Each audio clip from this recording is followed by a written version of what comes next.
name is Ashley Hill, and I want to welcome you to College Prep Radio. And, basically the purpose of this show is to get out the resources to help our college-bound teens and their families to prepare for college. And, that's really what our aim is here to do. And so I'm so excited today because I will be talking with the first guest in the history of College Prep Radio, and that is Mr. John P. Turner of We Do Big Things. And so I want to get into and read his biography for you guys and then give you the call-in number so that you can call in and listen in and invite your friends to listen in as well. John P. Turner is a former Ronald E. McNair Post-Baccalaureate Achievement Program Scholar and currently a philanthropic alumnus of Temple University. As an undergraduate scholar, John's primary field of study was psychology. John's current research interests are the effects of drug addiction, disaffiliation, and perceived criminal typicality on the later achievement of mentored inner-city youth. He is currently pursuing certification as an addictions counselor with the Pennsylvania Certification Board. In addition, John is currently pursuing a Master of Social Work degree towards later licensure as a clinical social worker. Upon earning his MSW, John plans to pursue a doctorate degree in interdisciplinary studies and human development. Lastly, John is currently the program director of the We Do Big Things Achievement Program at the Camden Center for Youth Development, as well as being a finalist for a Teach for America Fellowship. Altogether, John seeks to encourage advanced students to mentor inner-city youth from persistently dangerous neighborhoods for later achievement by serving as a positive role model of his theoretical orientation. Everyone help me welcome Mr. John P. Turner. Hi, John. How are you? Hello out there. Yeah, I'm very well and humbled to be here for sure. I've been looking forward to this interview for about 2 or 3 weeks now. Awesome. Well, I was just on Facebook, and I saw some really exciting news from We Do Big Things. So why don't you share with us what that's all about? Oh, okay. So my team and I, we entered this competition. It's called the Innovative Idea Competition, and it's sponsored by the Innovation and Entrepreneurship Institute at the Temple University Fox School of Business. So we developed a educational technology that we're in the process of delivering to students to compile some data. So we're finalists for that process, and we're looking to do more and some more competitions and just help people look at limitations as being mental. Awesome, and I wanted to say congratulations to you. I think that's wonderful, and I want to encourage everyone that's listening to please support, and we're going to get into how to contact We Do Big Things, but they are on Facebook, and I just think it's so exciting that we do have organizations and people, in this area, because it's all about, as me and John were talking about earlier, it's about serving. It's about helping others, and that's what they're doing, and that's really exciting. So I want to get into our first question. So, John, I was looking on the website, and I saw a quote that I really liked, and I wanted you to kind of explain more from your perspective. And I'll read the quote. It says, "I can't make the world my landscape, but I can definitely beautify my backyard." Now, what does that mean to you?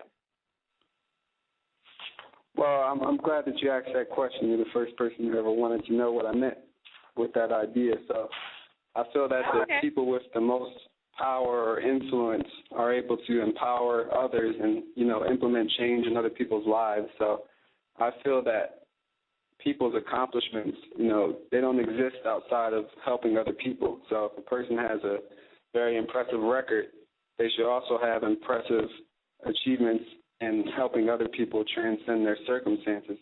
So what I mean by changing my background or my backyard is that everyone around me should be thinking like me in the sense that they believe that they can do what they want to do with their future.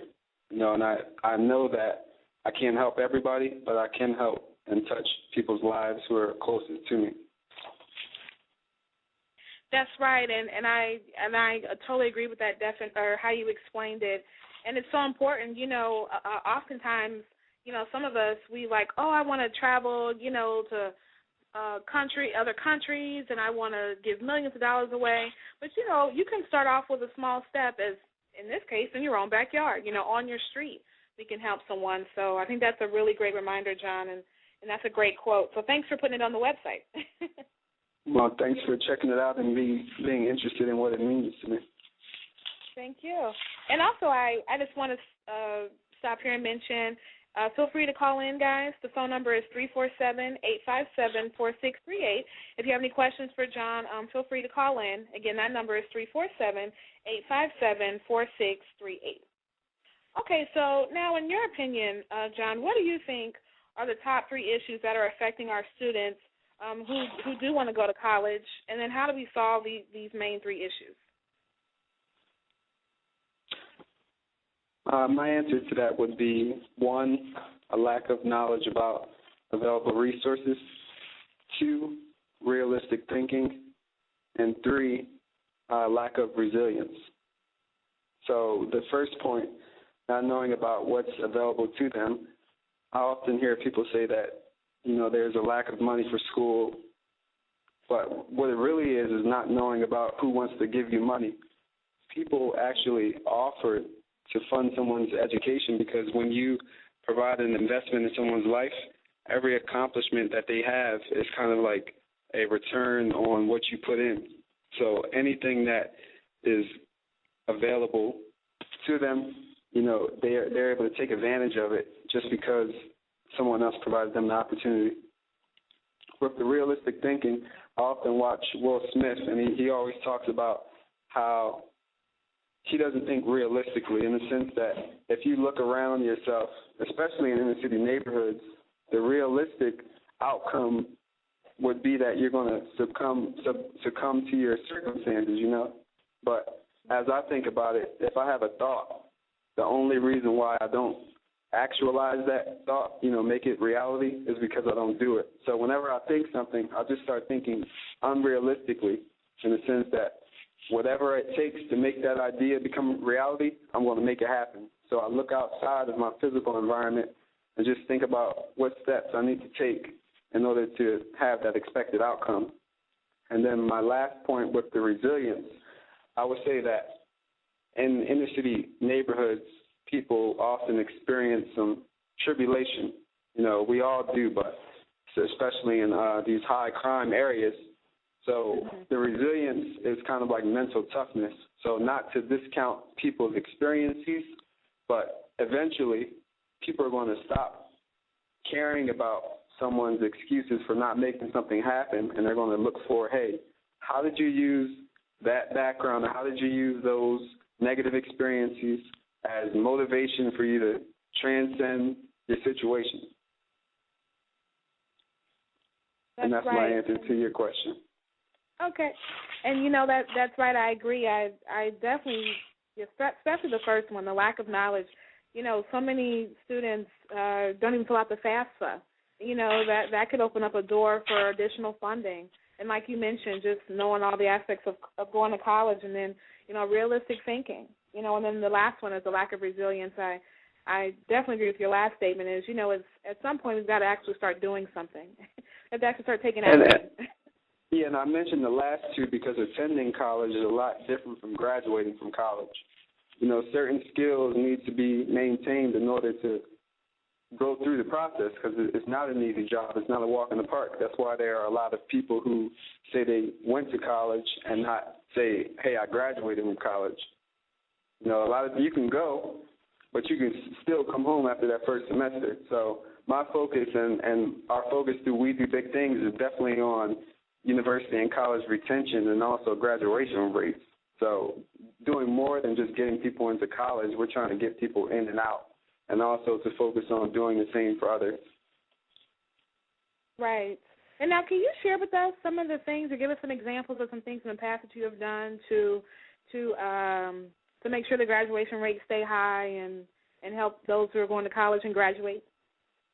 Well, as you mentioned, some of the things related to my background, I do a lot of community service. I try and be active at any big event, any resource fair, any opportunity to do good in the community. But my endeavor of being involved with Teach for America is to gain some teaching experience in the classroom and also start at the local level, inspiring students in the classroom and not only outside of it. So some past things that we've done, community service, we had a homework and school supply fundraiser during the summer that we partnered with some different organizations and just gave out school supplies, and it was just something fun to do during the summer to keep people out of trouble. Yeah. So right now we're working on developing a regular speaking engagement schedule at the Philadelphia and the Camden high schools. So we go into the high schools, we call it the We Do Big Things, Brilliance in Big Things speaking engagement. So we go in and talk about resilience, opportunity costs, and realistic goal setting. And actually on October 19th, we'll be going to Ferry Charter Middle School. So a lot of our community service is at the local level, inspiring people to change their mindset, to look outside of what's around them physically. Because I think that's why people don't take themselves seriously, because they look at what they have around them and say, hey, I can't build a fire if I don't have any sticks. And now also I guess we have to have this part of the conversation as well. As for our parents who are listening, how do they come around and support their teams, in conjunction with the community events, that We Do Big Things is a part of and other organizations are a part of? How do our parents get in and help solve, some of these major issues? Well, definitely, I think that the parents should definitely focus on their son or daughter, because that's actually where it starts. The attachment styles that are between the parent and the son or daughter really can predict how resilient, how confident a student will be going forward in their career field. So I would suggest parents maintaining 3 techniques in regards to their students. So the first one would be maintain interest. The second one is maintain expectations. And the third is maintain a sense of urgency as it regards to deadlines. So interest. A parent should know as much as their student knows about whatever class they're taking. And that should occur because they should be asking their student, hey, what did you learn today? Teach me. So that helps not only build a relationship between the parent and the son or daughter, but it also helps the student consolidate the material in a way that they can understand and in a way that they can prove to others that they know the information. So if a person with a PhD can't simplify an idea to the level of someone in 8th grade, then they don't know the information enough. And to my next point, expectations. So low expectations result in low outcomes. And as I mentioned before about my expectations, I unrealistically think that anything I put my mind to, I can do. So parents need to maintain high expectations for their students, but also hold them to that expectation. So B's aren't good enough, C's aren't good enough, and D's are just out of the question. If a student got an A in a class before, they should be able to get an A in any class. And just to my last point, the sense of urgency about deadlines, sometimes we get complacent when we reach a certain level, so that kind of hinders the speed at which certain outcomes happen. And I like to think that the speed of our achievements are related to how quickly we do make them happen. So if students maintain that sense of urgency based on their parents' involvement, then they'll have the support and they'll have things to them as quickly as they want, to the point where they'll be doing papers 2 weeks ahead of time. So I would definitely say that parents need to focus on their relationship with their student and maintain interest, expectations, and deadlines, or a sense of urgency, if you will. And that's awesome. Parents, for those who are listening, those 3 techniques that John just mentioned are definitely key. And now, John, I want to talk about the role of mentoring. That's so important, I believe, in education in general, but particularly, in the college prep process, the process of getting in and graduating.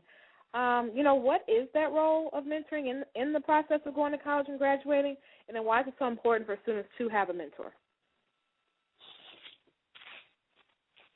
Well, I would definitely say that mentoring is a protective factor against students falling victim to some of the circumstances that are in inner city areas, such as crime, violence, poverty in general, that's kind of maintained across generations.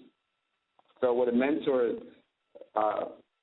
A mentor's role is to serve as a realistic outcome of the student's future endeavors. So say a student wants to be a doctor, and they have a mentor who's a doctor. The mentor serves as an example that the student can be a doctor, especially if they have similar backgrounds. I can attest that I wouldn't be on the phone with you right now from where I'm sitting were it not for my mentors. So in addition to them maintaining interests, expectations, and a sense of urgency for me, they also serve as people who I want to be in the future. So you kind of read off my bio before, and not only am I the least impressive on my board, my chair board, but I'm also the least impressive as it relates to my mentors. So they're doing like 2 and 3 times more than I am right now. And that's what keeps me hungry, and that's the same thing that mentors do.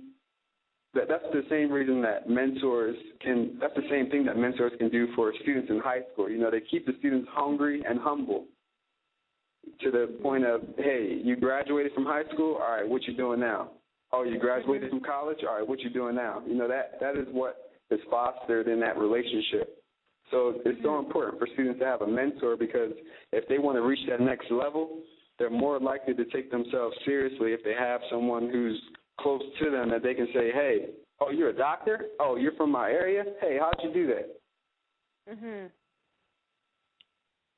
Wow. I've never heard someone explain that like that before. I like that, though, is to say humble and hungry. I think that's truly the key.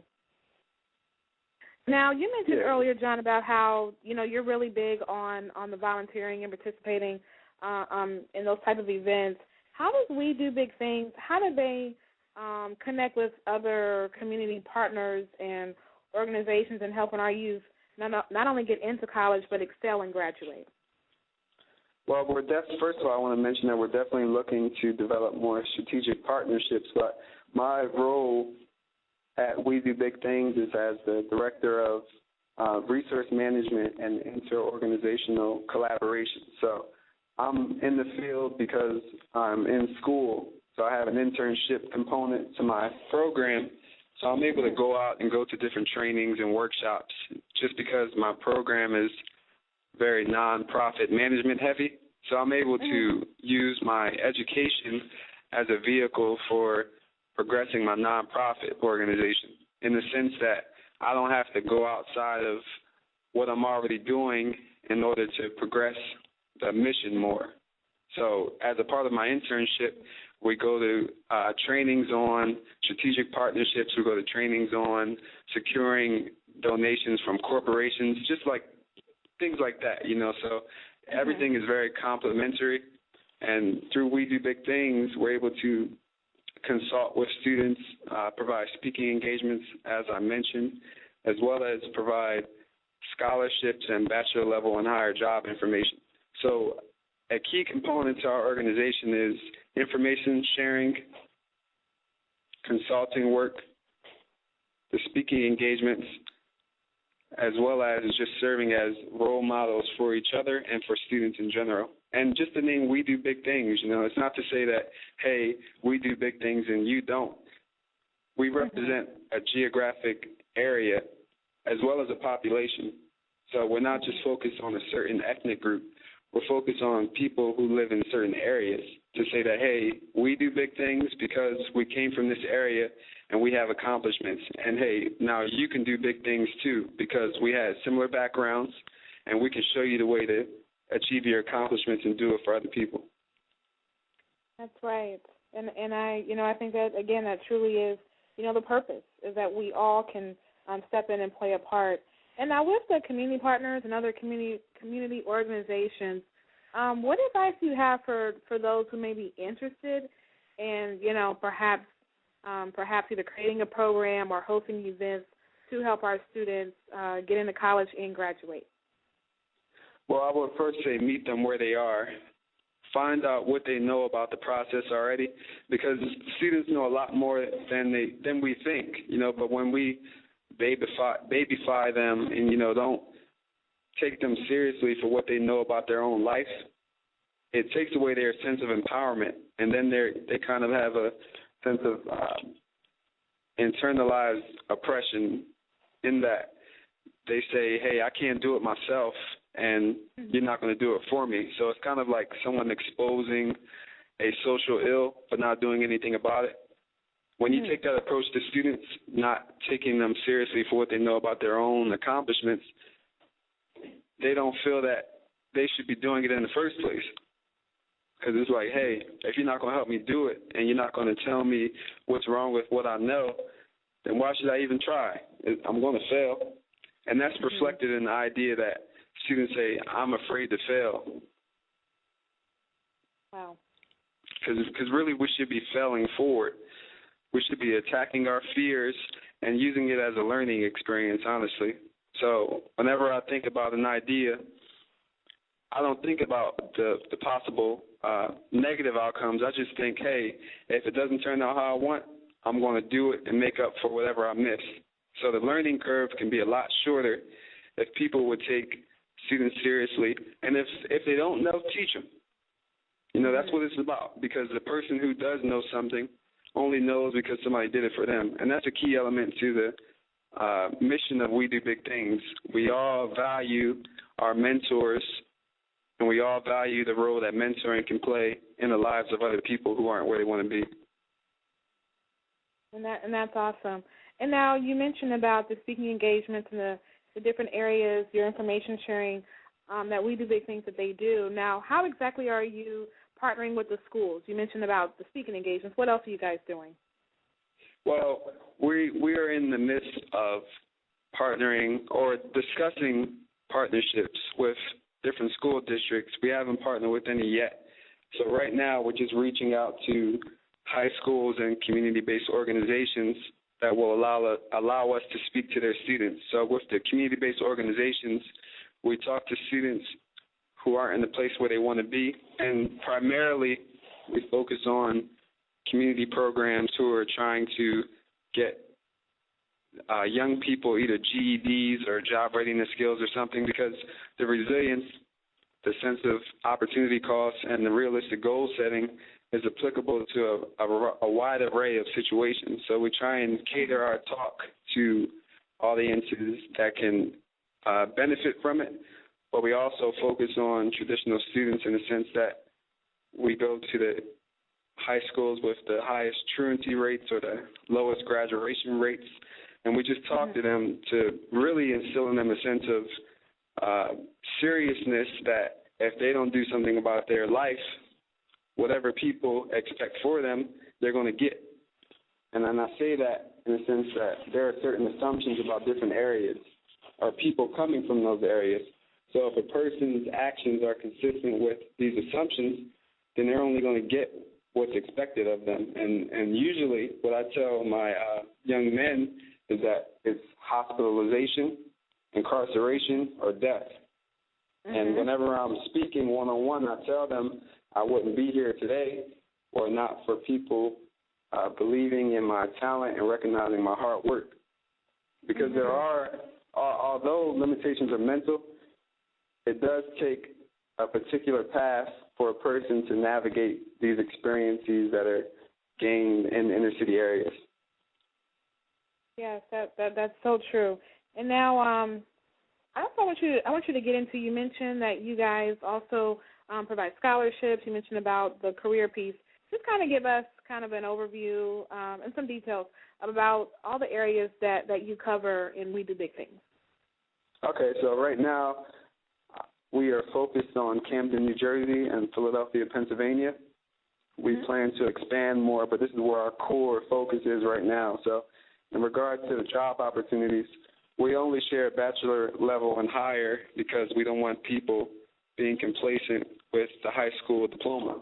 You know, so if we show them not only data on the number of jobs that are going to require a bachelor degree, but also how many jobs are available at this level, it will be more of an incentive to get the degree and possibly go higher in some cases.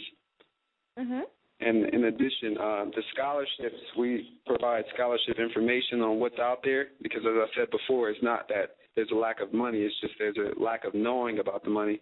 but we also provide scholarships through our own organization. It's called the We Do Big Things Scholarship, and the information can be found on the main website at www.wedobigthings-philadelphia.org, but we emphasize a focus on community service and academic excellence.